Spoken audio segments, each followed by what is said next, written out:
There's a photograph that exists in the archives of Soviet science. Black and white, grainy, unsettling. It shows something that shouldn't be possible.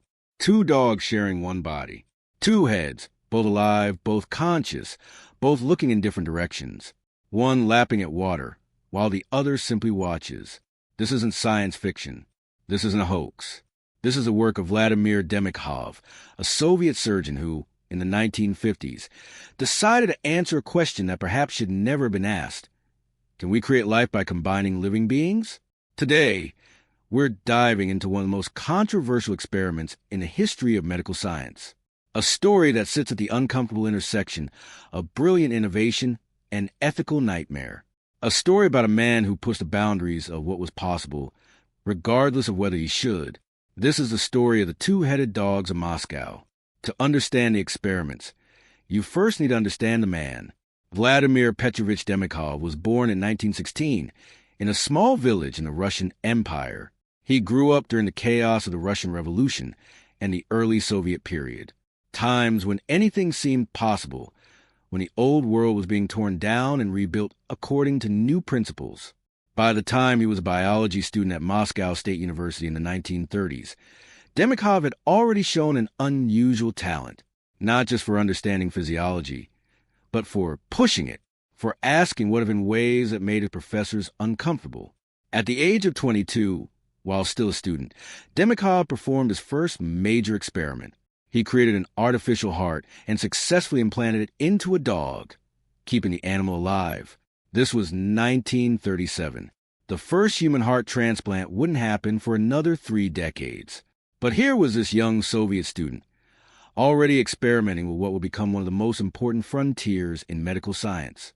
But Demikhov wasn't satisfied with artificial hearts. He wanted to go further. He wanted to transplant real organs between living creatures. And by the late 1940s, he'd begun work on something even more ambitious. He wanted to transplant entire portions of bodies.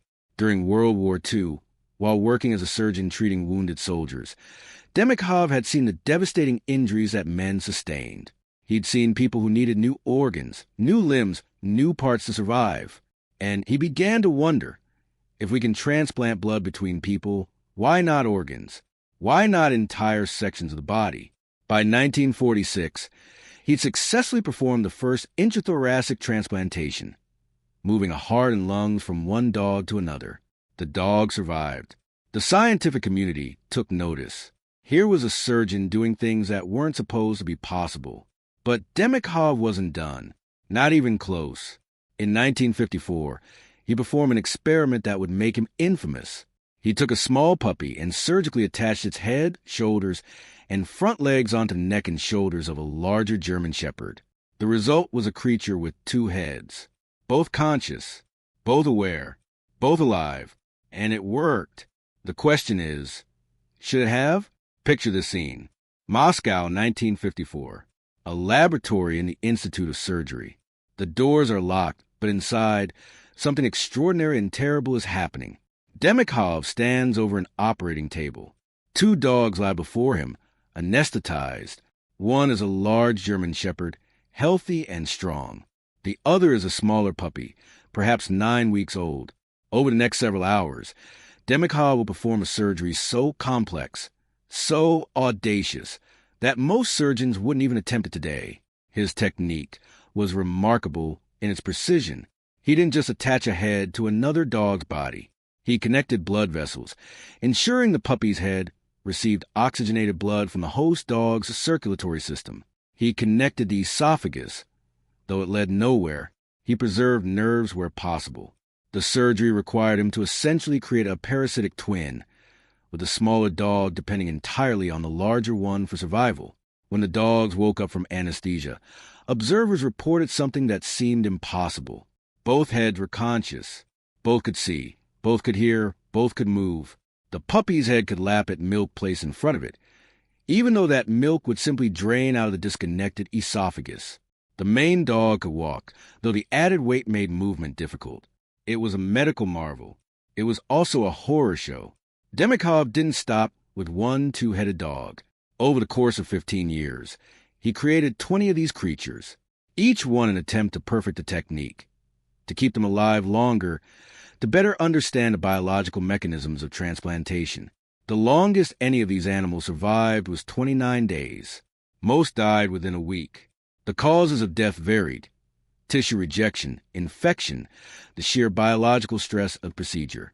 These were the early days of transplant medicine, before immunosuppressants, before modern surgical techniques, before we really understood how to trick the body into accepting foreign tissue. But here's what haunts people about Demikhov's work. He knew they would die. He knew these animals would live short, confused, probably agonizing lives. And he did it anyway, over and over again, for 15 years. Why? What was the point?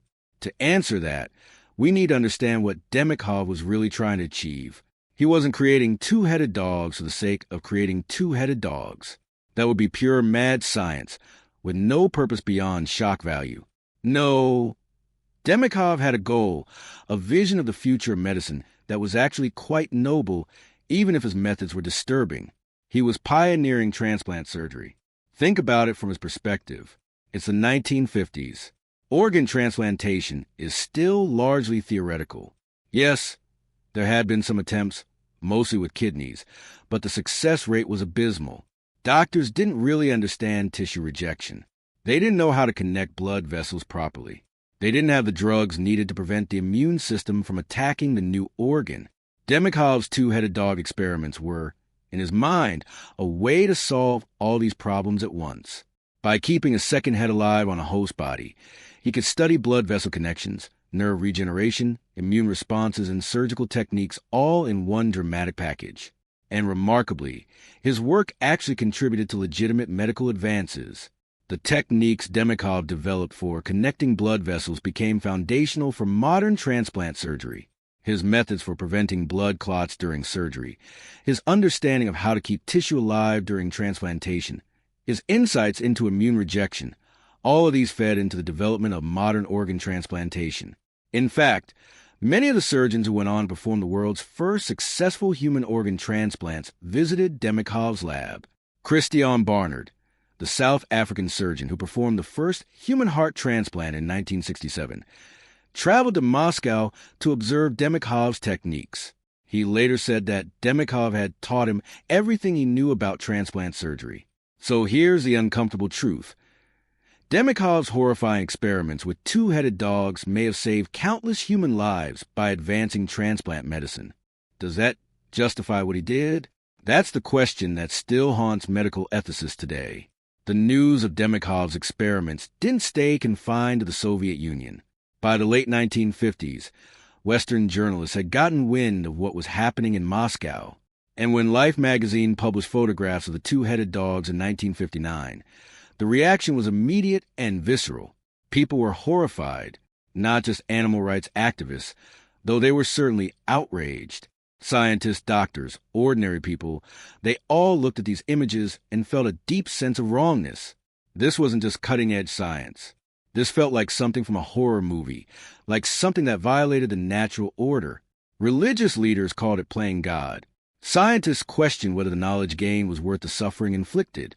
Animal welfare advocates pointed out that these creatures lived in obvious distress, confused and struggling with their bizarre dual existence. But in the Soviet Union, the reaction was different. The communist government celebrated Demikhov as a hero of Soviet science, a man pushing boundaries, achieving what Western scientists were too timid to attempt. He received awards, recognition, funding. The Soviet propaganda machine presented him as proof of communist superiority in the scientific arena. This was, after all, the height of the Cold War. The Soviets had just launched Sputnik. They were competing with America in every field, including medical science. And here was Demikhov, doing things that seemed impossible, making the Western world gasp in horror and, perhaps, secret admiration. But even in the Soviet Union, not everyone was comfortable with what Demikhov was doing. Some of his colleagues quietly questioned the ethics. Some refused to work with him. There were whispers in the scientific community about whether he'd gone too far. Demikhov himself seemed largely unbothered by the criticism. In interviews, he spoke clinically about his work, focusing on the technical achievements, the medical insights, the potential to save human lives. If he felt any moral conflict about the suffering of the dogs, he didn't express it publicly. He saw himself as a pioneer, willing to do what others wouldn't, to push through the squeamishness and sentiment to reach medical breakthroughs. In his mind, the dogs were tools, necessary sacrifices on the path to saving human lives. And in a way, he was right. But in another way, he was profoundly wrong. Let's talk about what it might have been like for these animals. This is speculation, of course. We can't know what a dog experiences, what it thinks or feels. But we can make some educated guesses based on what we know about canine cognition and the biological realities of these experiments. Imagine waking up after surgery and discovering that your body isn't entirely your own anymore. There's another consciousness attached to you, another head that can see and smell and hear, but that you have no control over. For the host dog, there's this extra weight on your shoulders, this other presence that moves independently, that reacts to things you're not focused on. For the puppy's head, it's even stranger. You're conscious, you're aware, but you can't move your body. You can't control anything below your neck. You're entirely dependent on another animal's movements. You can see food, you can lap at water, but it doesn't satisfy because your digestive system isn't connected to anything.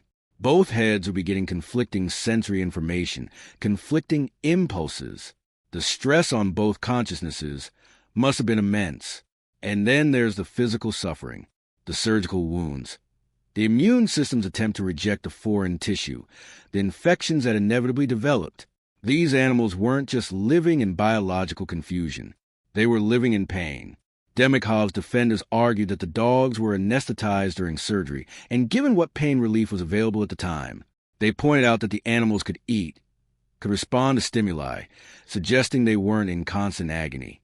But critics noted that the animals showed clear signs of distress, that their lives were short and obviously difficult.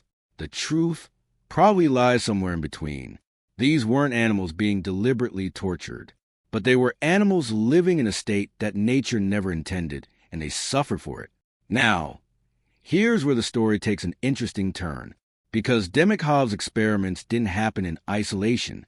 They inspired other scientists, other experiments, some of which went even further into disturbing territory. In the United States, a neuroscientist named Robert White became fascinated by Demikhov's work. In the 1960s and 70s, White performed his own series of experiments, transplanting the heads of monkeys onto different bodies.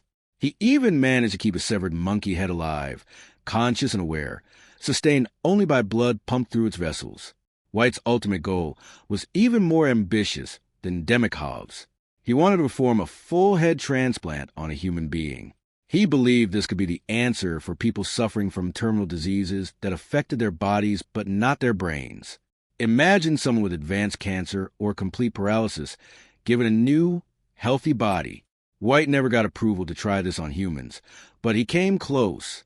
He had volunteers, people so desperate for a solution to their physical problems that they were willing to risk becoming the world's first head transplant patient. And then there's Sergio Canavero, an Italian neurosurgeon who, as recently as 2017, announced plans to perform the first human head transplant. He claimed he had the surgical technique perfected, that he had animal trials showing success, that he had a volunteer patient ready to undergo the procedure. The medical community's response was overwhelmingly negative. Most neurosurgeons said it was impossible, unethical, and dangerous. The surgery never happened. But the fact that someone was still trying, still pushing toward this goal in the 21st century, shows how Demikhov's legacy continues to influence medical science, for better or worse. So what's the final verdict on Vladimir Demikhov? Was he a visionary or a monster? A brilliant surgeon or a mad scientist? The honest answer is, he was both. And that's what makes his story so unsettling. On one hand, Demikhov genuinely advanced medical science. The techniques he developed, the insights he gained, they contributed to transplant surgery becoming a routine, life-saving procedure. Today, thousands of people are alive because they received a donated organ. The surgery that saves them is safer, more effective, more reliable because of the work that pioneers like Demikhov did. Christian Barnard's first heart transplant patient survived for 18 days. Not long, but long enough to prove it could be done. Within a few years, survival rates improved dramatically. Now, heart transplant patients can live for decades with their new organs. That's Demikhov's legacy, in part. But on the other hand, there's no escaping the cruelty of what he did. 20 dogs, surgically altered into creatures that should never have existed, living in confusion and distress before dying within days or weeks, all for knowledge that perhaps could have been gained in less barbaric ways. The ethical questions raised by Demikhov's work are still relevant today. How far should we go in animal experimentation? Is any amount of animal suffering justified if it saves human lives? Where's the line between necessary research and unnecessary cruelty? Modern ethics committees and animal welfare regulations exist largely because of experiments like Demikhov's. We've decided as a society that there are limits to what we can do to animals in the name of science. We require justification, oversight, efforts to minimize suffering. But those regulations came too late for the two-headed dogs of Moscow. Demikhov continued his work into the 1960s. Though the two-headed dog experiments eventually stopped, he moved on to other transplant research, always pushing boundaries, always trying to achieve what others said was impossible. He trained a generation of Soviet transplant surgeons, many of whom went on to perform groundbreaking work of their own. He died in 1998 at the age of 82, largely forgotten outside the field of transplant surgery. Within that field, though, he's remembered as one of the founding fathers, a man who laid the groundwork for techniques that save thousands of lives every year. But he's also remembered for those photographs. Two heads on one body, both alive, both aware, both looking at a world that suddenly made no sense. Those images haunt us because they represent something fundamental about the human relationship with science. They show us what happens when curiosity outpaces ethics, when technical ability runs ahead of moral reasoning, when the question "can we" eclipses the question "should we?" Vladimir Demikhov proved that we could create a two-headed dog. He proved that we could transplant organs, that we could keep disconnected tissue alive, that we could push the boundaries of what bodies can endure. But perhaps the real lesson of his story isn't about what science can do. Perhaps it's about what science should do. And that's a question we're still struggling to answer. The next time you hear about a medical breakthrough, about a new transplant technique, or a revolutionary surgery, remember that behind that achievement are probably decades of experiments, some noble, some questionable, some downright horrifying. Remember that the line between visionary and villain is often thinner than we'd like to admit. And remember those two-headed dogs, looking in different directions, sharing one body, living an existence that was technically possible but ethically questionable. They paid the price for our progress. The least we can do is not forget them.